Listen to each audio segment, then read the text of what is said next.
Hello guys, welcome back to my channel recipe Suman চ্যানেলে তোমাদের সবাইকে জানাচ্ছি স্বাগত। আজকে আমি এসেছি সাকারি পুকুরে। এবারে সাকারি পুকুরে এই বছর বর্ধমানে দুর্গাপুজোর থিম কি সেটা তোমরা একটু পরেই জানতে পারবে। তো গাইস, তোমরা ভিডিওটি দেখতে পাবে। বর্ধমান সাকারি পুকুরে প্রত্যেক বছর দারুণ দারুণ দুর্গাপুজোর থিম প্যান্ডেল হয়, আর এই বছরও একটি দারুণ ধামাকাদার থিম প্যান্ডেল হতে চলেছে, আর তারই প্রস্তুতির প্যান্ডেল হচ্ছে এটি। তো দেখো, প্যান্ডেলে মোটামুটি ভেতরকার কাজ হয়ে গেছে, এখনও শিখিভাগ কাজ বাকি আছে, তারপরে বাটামে কাজ হবে। তো তারপরে মোটামুটি প্রায় প্যান্ডেল হয়েই যাবে। আর এই বছরে দুর্গাপুজোর থিম কিন্তু একদম দারুণ ধামাকাদার থিম হতে চলেছে বর্ধমান সাকারি পুকুরে। তো তোমাদের মনে কিউরিসিটি জাগছে না যে কী থিম? হ্যাঁ, অবশ্যই তোমাদেরকে আমি বলবো কী থিম। তো তার আগে একটু দেখিয়ে দিই। দেখো, এখানে অনেকগুলো কাঠ পড়ে আছে, এই কাঠগুলো দিয়ে কিন্তু প্যান্ডেলের যে শেষ ফিনিশিং যে কাজ সেটা কিন্তু হয়। আর এখানে প্যান্ডেল তৈরি শিল্পীরাও কিন্তু কাজ করছে। তো তোমাদেরকে আরও একটু ভালো করে দেখাই, আর তোমরা যারা ভিডিওটি দেখছো অবশ্যই শেষ অবধি দেখবে। আর দেখো, এটা হচ্ছে রোড, একদম সাকারি পুকুর যাওয়ার রোড। এই রোডের ডান দিকেই হচ্ছে এই প্যান্ডেলটি। তাই তোমরা এই প্যান্ডেলটি দুর্গাপুজোর সময় যখনই আসবে একদম রোডের ধারেই ডান দিকেই পড়বে, তো তোমরা সেখানে প্যান্ডেলটি দেখতে পাবে। আর সামনে শিল্পীরা কিন্তু কাজ করে চলেছে অনবরত।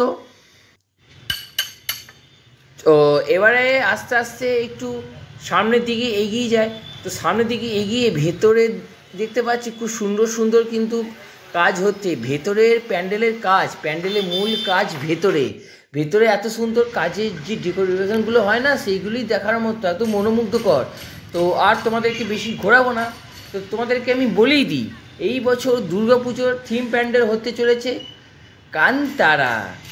ইয়েস, এই বছর দুর্গাপুজোর থিম প্যান্ডেল হচ্ছে কান্তারা।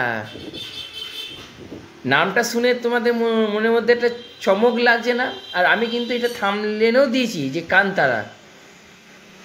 তো তোমরা যারা যারা ভিডিওটি দেখছো অবশ্যই একটা লাইক আর একটা কমেন্ট আমাকে অবশ্যই করে দেবে, কারণ একটা কথা তোমরা ভালোভাবে জেনে রাখবে, তোমরা যদি ভিডিওটিকে একটা লাইক আর একটা কমেন্ট করে দাও, তোমাদের একটা লাইক একটা কমেন্ট আমাকে অনেকটা উৎসাহিত এবং মোটিভেট করে তোমাদের জন্য আরও সুন্দর সুন্দর ভিডিও তৈরি করার জন্য। আর এরপরে আরও ভালো ভালো প্যান্ডেল দেখাবো। এরপরে তোমাদেরকে আমি আলমগঞ্জটা দেখাবো, আলমগঞ্জেও দারুণ প্যান্ডেল হচ্ছে, সেটাও অসাধারণ। আর এই প্যান্ডেলটি দেখে তোমাদের কীরকম লেগেছে অবশ্যই কমেন্ট বক্সে জানাও। আর দেখো, এখানে শিল্পীরাও মানে প্যান্ডেল তৈরি শিল্পী আর কি, তো ওনারাও কিন্তু একদম হাতে হাত লাগিয়ে রীতিমতোভাবে কাজ করে চলেছে। আর কিন্তু খুব একটা বেশি দেরি নেই, কারণ গণেশ পুজো অলরেডি হয়ে গেছে। বন্ধুরা, এই ছিল আজকের ভিডিও। এই প্যান্ডেলটি দেখতে অবশ্যই তোমরা সাকারি পুকুরে আসো। সাকারি পুকুরের নামটা তোমরা বর্ধমানবাসীরা অনেকেই জানো, আর যারা বর্ধমানবাসী নয় বাইরে থেকে আসছো অবশ্যই বর্ধমানে এসে কোনো টোটোওয়ালাকে বললেই সে তোমাকে সাকারি পুকুরে নামিয়ে দেবে।